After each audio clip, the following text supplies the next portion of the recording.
my name is Sam. Thanks for checking out this video. If you get to the end and liked it, then give it a thumbs up, hit the subscribe, and the bell notification.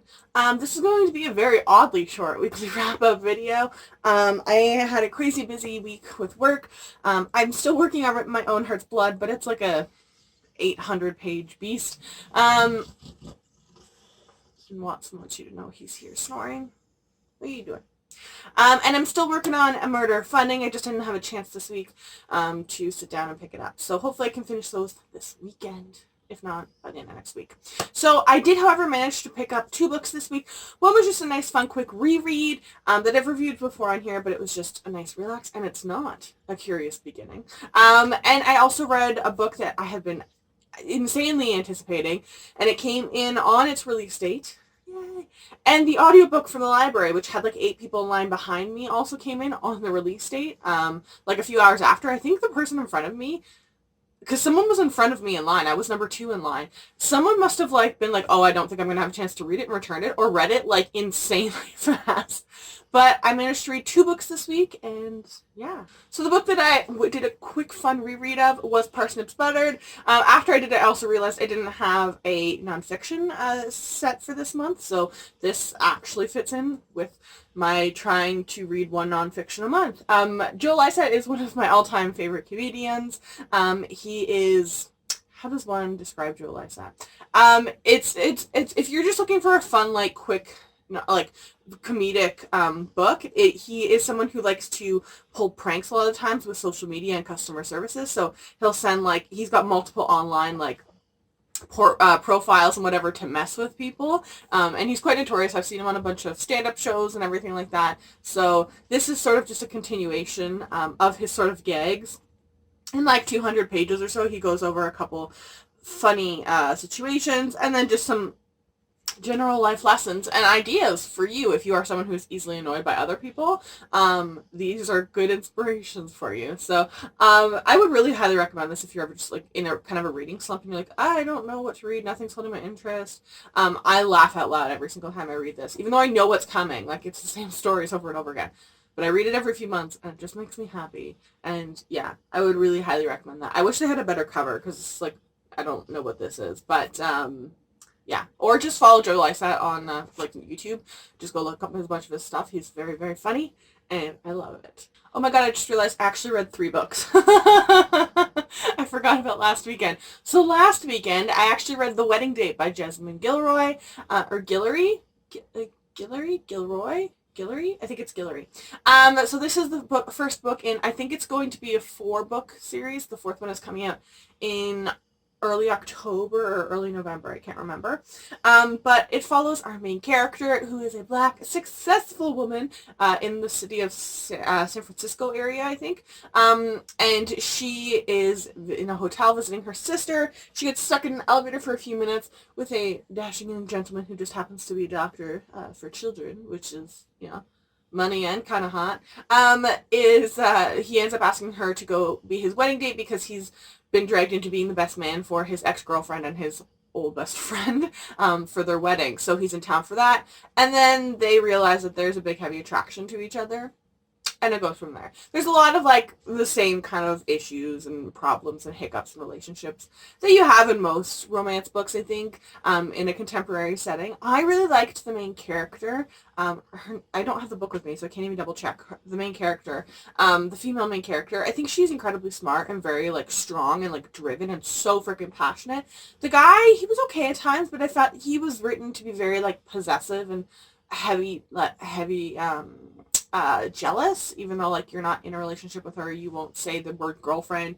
You have a panic, freak out every time it's even kind of, like, vaguely mentioned. Like, you have, like, it's just a lot of, and I don't know that he's really ever given, like, a reason for you to be, like, oh, empathetic to how he acts like that.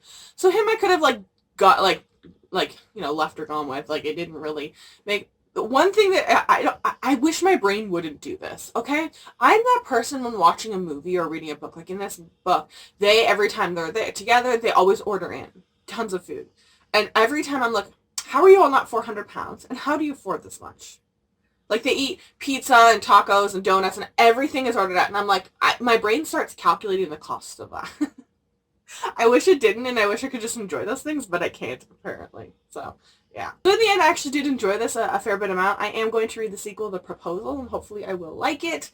I really want to get all the way to book 4. Hopefully I'll love them all the way through. Because book 4, the cover looks like Barack Obama and Michelle Obama on it. Like, I'm so here for it. And lastly, one of the most anticipated reads I've had this year since I found out about it earlier this year, The Future of Another Timeline by Annalee Newitz. And this did not disappoint. I was so scared it was going to be like a weird wishy-washy time travel one. I also love, it's like got this weird like kind of matte, like soft soft, like, I don't know, finish, and it's like red and pink in person, and then the under dust jacket is the same blue, kind of, just a little bit more faded, the inside the clock is, and yeah, I'm so happy I own this. I want to reread this. This is I love the books that, like, especially, like, this isn't YA technically, but we've gotten very, very political and very, very feminist so fast in all the books, which is always wonderful. Like, we're not even like, oh, having a main character who's kind of feminist. Like, the entire premise, plot, and story is about feminism. So we have multiple characters in here,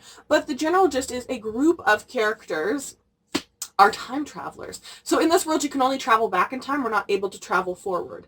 And they work for a university under sort of a guise of a different job, but they do sort of that job, but they also do time travel. But essentially, they're trying to make edits. So there is, the main character essentially is, in 1992, it's Beth, and then in the 2022 perspective, it's Tess. And we find out how they're connected throughout the book. There's a couple reveals along that way, but it's very inclusive. Okay, so this is one of the most diverse books I've ever read. So, and all of the cast, I do think it is interesting though that I should rewind for a second. Okay, so the cast is going through time trying to make slight edits to fix the present day world where abortion is not legal, and all of these rules are placed against women. And so they're going back trying to make edits because there's a male group trying to make edits to make, have women lose more and more rights. They don't want them to have the vote. And so it's this kind of alternative history, but also tons of information pulled from actual history. The character in 1992, Beth, is very much into like punk rock and Chicago and all that sort of, it's a different world, but they still a lot of the same social stuff. And so it's interesting seeing all the restrictions we could have potentially had placed in 1992 on us, which is the year I was born, actually. If we didn't have, over the past couple centuries, all these women fighting for whatever the rights may be. And I know the feminist movement originally was very racist. It was, we want women's rights. Oh, but not for the black women. No, not for you. Just us white women. But it's really, those steps have helped, get us to this point now where we're actively fighting as we see people trying to take away a lot of those rights that our grandmothers and all those before us kind of took away. So seeing this world where, access to abortion is a huge, huge problem, which we're still dealing with now. Even in Canada, it is legal, but there are provinces where they don't have any actual locations, so you have to go to another province. So there's just a ton of things that is related to our current time, but as well as past history. And then she messed a little bit with alternative history. One of the time traveling portal locations is in a town that is a real town. It's like on the border basically of Manitoba and Saskatchewan. We have a ton of those towns in Canada. I don't know why. There's one called, I think it's Lloydminster, which half of the town is on Saskatchewan and half of it's in Alberta, and like one half of the town is where everyone lives because the taxes are cheaper because of the province. It's probably on the Alberta side or something. I just thought that was really interesting. And then like food costs or whatever are cheaper on the other side. Just that we do that for some reason in Canada a lot.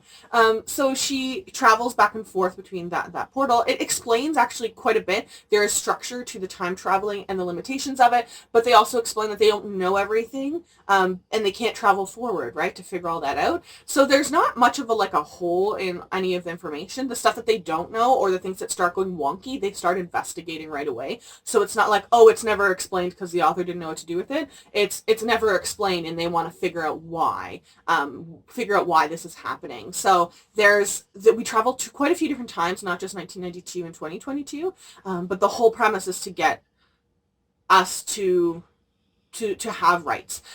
This book is insanely inclusive. We only get the cast of the women's side, basically, but I believe, this is the full list, that there's Jewish representation, Chinese American, Korean, there's a black main character, there's transgender representation, non-binary, as well as just traditional, cis representation. So, and every time they're talking about feminism and like giving equal rights, they make a point of including trans and non-binary people in that, which I was like, oh my god, it's happening. Like, we've changed this stuff so fast. I mean, like, not all so fast, because this is still like a diamond in the rough. I feel like I don't read enough books where we talk about feminism and are also like, and also transgender and also non-binary and all these other people who always, we get pit, we basically pit each other against each other when we're fighting for rights for ourselves, as if they're the ones taking those rights away, when it's actually, in this book, a lot of cis straight men. It doesn't come off particularly as very anti-men or hating on men by any means. They're specifically targeting the men who are trying to edit their timeline.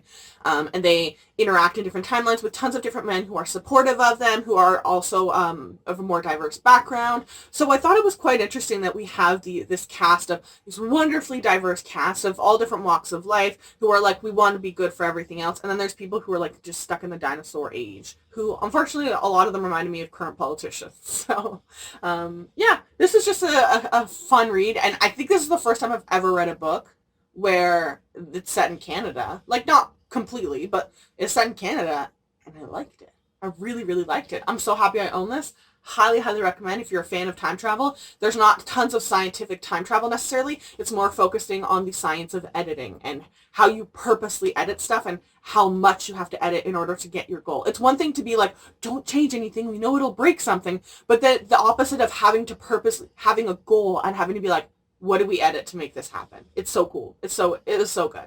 So those are all the books that I started and finished this week. Let me know in the comment section down below what you read this week. I'd love to know. And if you've read any of these, I would also love to know your thoughts. And I will link all of these books in the description down below, along with all of my social media.